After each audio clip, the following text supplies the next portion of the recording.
చూడండి సైన్ అవునే మళ్ళీ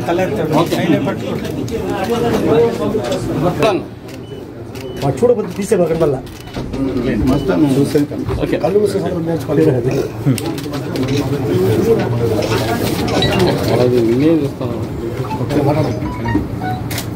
పెద్దలు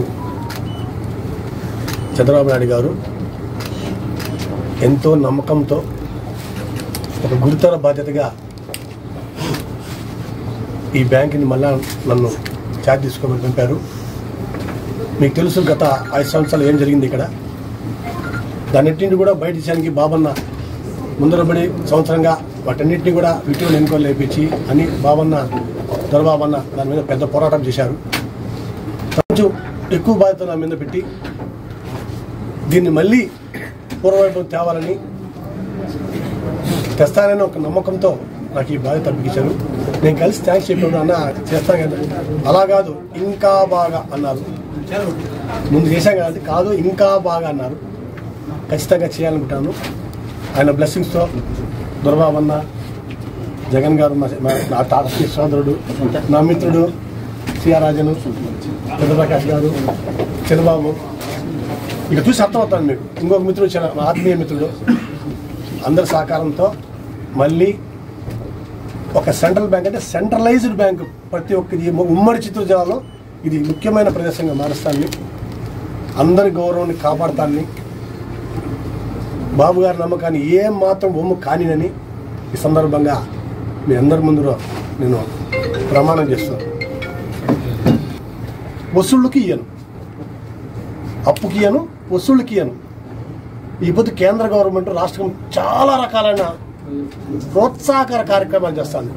దాన్ని ఏ రైతుకు ఏది సూటబుల్లో మా ఆప్కా చైర్మన్ గన్ని వీరాంజనేయ గారు మేమందరం కూడా వర్కౌట్ చేసి ఆయా మండలాలకు సంబంధించి ముఖ్యంగా ఢిల్లీకి ఎక్కువ పోవాల్సి వస్తుంది.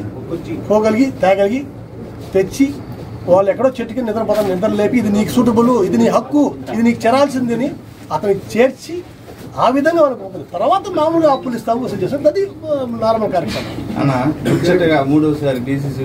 నాకు అది నేను వచ్చేటప్పటికే దేవుడు దొరబాబన్న మా అన్న పూర్తిగా ఏమేమి చేయాలన్నా దొరబాబన్న నీట్గా 51 ఎన్క్వైరీ చేయించారు.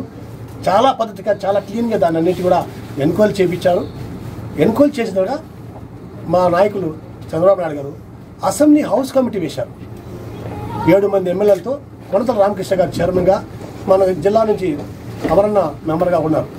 అసెంబ్లీ హౌస్ కమిటీ మీకు తెలుసు దాని ఎంత పవర్ ఉంటుంది, ఆల్మోస్ట్ హైకోర్టు పవర్ ఉంటుంది. సో అన్న మొదలు పెట్టింది ఏమైందంటే నేరుగా ఇప్పుడు ఒకవేళ కోఆపరేటివ్ బోర్డు సరిగా యాక్షన్ తీసుకోకపోవచ్చు, లేకపోతే మేమంతా కూడా ఫెయిల్ అయ్యొచ్చు. ఈ రేపు ఇప్పుడు అన్న పెట్టిన రిపోర్ట్ యాజ్ ఇట్ ఈస్ ఇప్పుడు హౌస్ కమిటీకి వెళ్తుంది.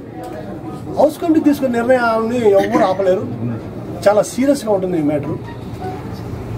కాకలకార గందర చేసినట్టు నాకు అన్న వల్ల ఇది ఒక ముందుగానే అది జరిగిపోయింది. వచ్చేటప్పటికి నాకేం పని లేకుండా హౌస్ కమిటీకి వెళ్తుంది అంటే డైరెక్ట్ హైకోర్టుకి వెళ్తాను లెక్క, ఆ స్థాయి కమిటీకి వెళ్తా ఉంది లెక్క. చాలా మంది ఈ పదవిని ఆశించారు.